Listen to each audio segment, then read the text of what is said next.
Halo teman-teman, baik, sekarang kita akan belajar tentang kata benda atau dalam bahasa Inggrisnya adalah nouns. Nouns artinya kata benda. Kata benda itu bisa berupa orang, nama binatang, nama tempat, nama benda, ide maupun kegiatan-kegiatan lainnya ya. Kata benda yang berupa orang contohnya seperti Max, Julie, Catherine, Michelle, Bob, atau mungkin nama teman-teman kalian. Kemudian nama binatang, di sini ada dog, ada cat, ada cow, kangaroo. Kemudian nama tempat, misalnya Lombok, Indonesia. Kemudian thing, nama-nama benda, bisa ball, chair, door, house, book, dan lain-lain. Kemudian ide, idea, bisa berupa kebahagiaan, kesedihan, humoris ya. Kita lanjut ke tipe-tipe dari kata benda. Di sini ada beberapa tipe dari kata benda itu sendiri. Yang pertama, proper noun, common noun, abstract noun, concrete noun, countable noun, non-countable noun, atau uncountable noun. Kemudian collective noun, dan terakhir itu compound noun. Dan sekarang kita akan lihat apa itu proper noun. Proper noun merupakan yang berhubungan dengan seseorang yang sudah pasti, baik itu nama orang, nama tempat ya. Tapi ingat, dalam penulisan kata tempat, nama orang wajib menggunakan huruf kapital. Apa itu huruf kapital? Huruf kapital itu huruf besar di awalnya. Contohnya Max ya. Misalnya nama orangnya Max. Berarti M-nya harus huruf besar. Baik, kita lanjut. Contoh dari proper noun adalah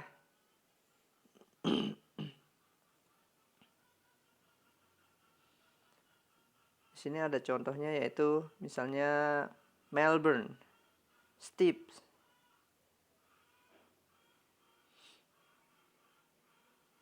Proper noun adalah yang menunjukkan seseorang ya, menunjukkan seseorang yang sudah pasti.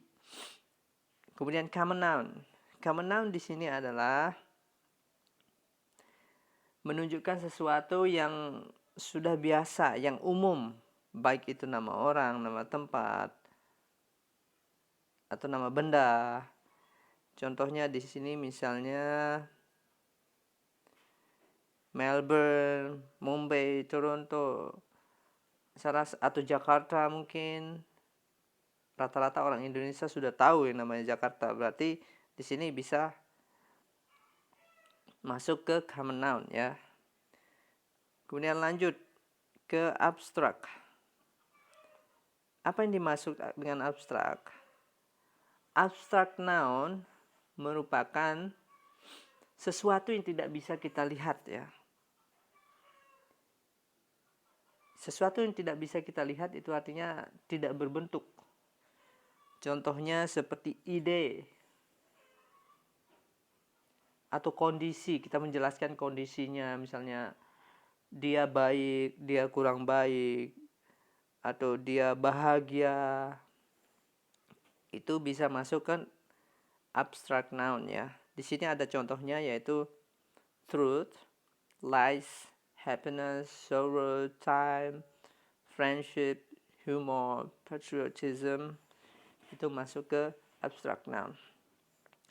Kemudian selanjutnya adalah concrete noun. Concrete noun di sini adalah kebalikan dari abstract noun. Dimana tadi abstract noun itu merupakan sesuatu yang tidak tampak, sesuatu yang tidak bisa dilihat. Berbeda dengan concrete noun. Concrete noun bisa dilihat. Contohnya ada chair, table, ball, water, money. Chair, table, dan lain-lain itu kan bisa dilihat. Jadi ini masuk ke concrete noun. Ingat, abstract dan concrete itu berbeda. Abstract noun itu tidak bisa dilihat. Contohnya kebahagiaan, sedih, gembira. Kemudian concrete noun itu bisa dilihat seperti chair, table, bangku, kursi, ya.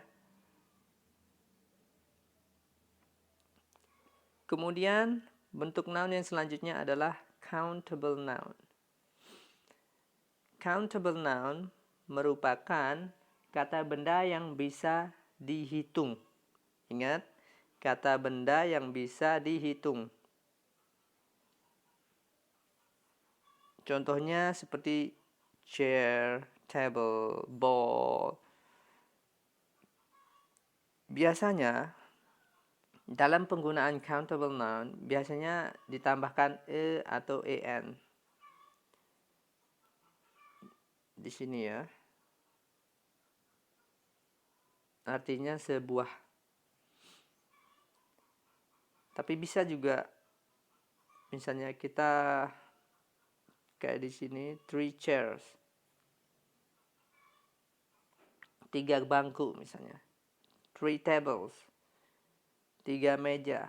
Itu juga bisa. Tapi jelas bisa dihitung. Kemudian non-countable noun. Artinya non-countable noun ini juga bisa uncountable noun. Artinya sesuatu yang tidak bisa dihitung. Kebalikan dari countable noun tadi ya. Kalau countable noun itu yang bisa dihitung. Tapi uncountable noun itu tidak bisa dihitung. Contohnya di sini ada water, sugar, oil, salt. Water, air. Bisa nggak kita hitung air? Tidak bisa. Kemudian sugar, gula. Apakah bisa? Tidak bisa juga kan? Nggak mungkin kita hitung satu persatu gula. Kemudian oil, oli, salt, garam. Apakah bisa? Nggak bisa. Contohnya di sini, apakah mungkin kita bisa bilang one water, satu air? It's impossible, right? Tidak mungkin. Apakah bisa kita bilang one sugar, satu gula? No. Jadi kita cukup bilang water, sugar, water atau sugar. Jadi di sini masuk ke countable noun. Kita review sedikit countable noun dan uncountable noun. Countable noun artinya sesuatu yang bisa dihitung, dan uncountable noun atau non-countable noun artinya sesuatu yang tidak bisa dihitung. Baik. Saya harap teman-teman sejauh ini paham ya. Nanti kalau teman-teman tidak paham bisa diulang-ulang lagi video ini. Kemudian selanjutnya yaitu collective noun. Apa yang dimaksud dengan collective noun? Collective noun itu merupakan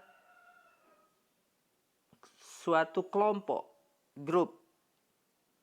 Kelompok dari sesuatu, orang, atau maupun binatang.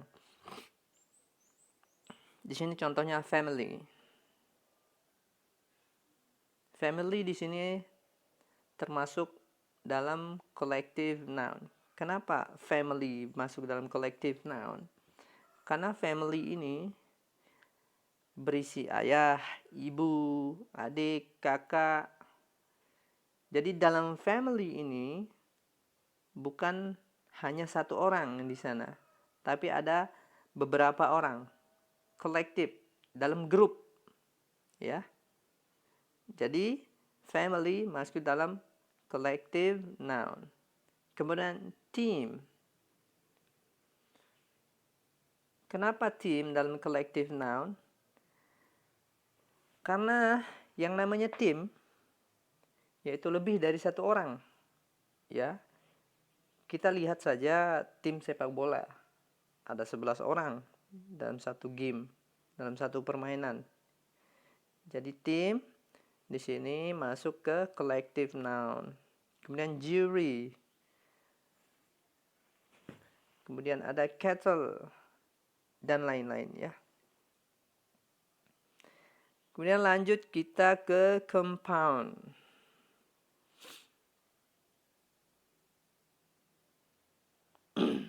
Compound noun di sini merupakan suatu kata yang terdiri dari 2 atau 3 kata benda yang muncul secara bersamaan. Oke.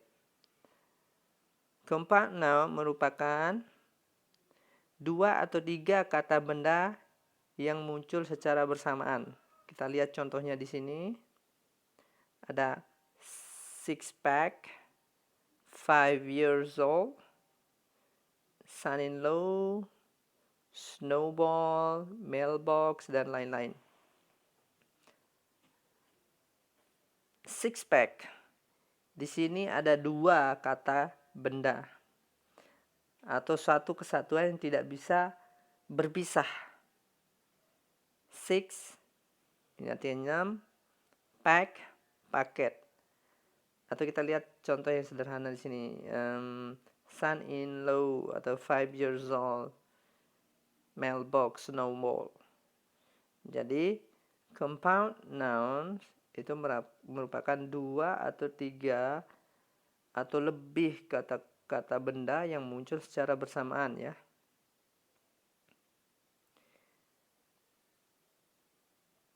Kemudian lanjut ke, saya rasa itu saja. Jadi kita review sedikit tadi tentang tipe-tipe dari kata benda itu sendiri. Pertama itu proper noun. Proper noun merupakan biasanya menunjukkan ke seseorang yang sudah pasti ya. Kemudian common noun, kata benda yang sudah umum, yang sudah lumrah, yang saya rasa semua orang juga sudah tahu. Misalnya menyebutkan nama Amerika, semua orang sudah tahu kan tentang Amerika. Kemudian abstract noun.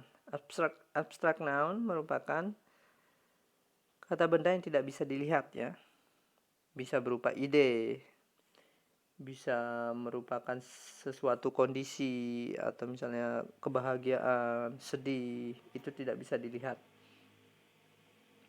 Kemudian concrete noun. Concrete noun yaitu sesuatu yang bisa dilihat. Buku, kipas angin, tas, meja, bangku, dan lain-lain. Kemudian countable noun yaitu kata benda yang bisa dihitung. Buku, pulpen, bangku, meja, dan lain-lain. Kemudian non-countable noun, kata benda yang tidak bisa dihitung. Contohnya tadi seperti gula, seperti pasir, kemudian air, oli, dan lain-lain. Kemudian collective noun. Collective noun artinya grup. Contohnya, dalam satu kata benda itu berisi banyak orang, seperti family. Family itu kan artinya keluarga. Keluarga itu terdiri dari ayah, ibu, adik, kakak, itu namanya family. Berarti collective noun ya. Kemudian team, kemudian group.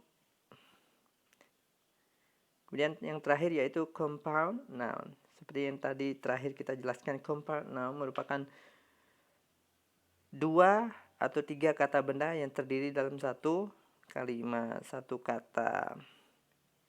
Yang sudah sepaket lah, seperti six pack, 10 years old misalnya kan. Baik, itu saja penjelasan singkat tentang noun atau tentang kata benda. Bagi teman-teman yang kurang paham atau mungkin ada pertanyaan atau mungkin ada sesuatu yang salah dari penjelasan saya, tolong di komen saja biar nanti kita bahas sama-sama lagi. Kemudian bagi teman-teman yang kurang paham, nanti bisa diulang-ulang lagi videonya ya. Terima kasih. Ini saja dulu penjelasan tentang noun. Bye bye.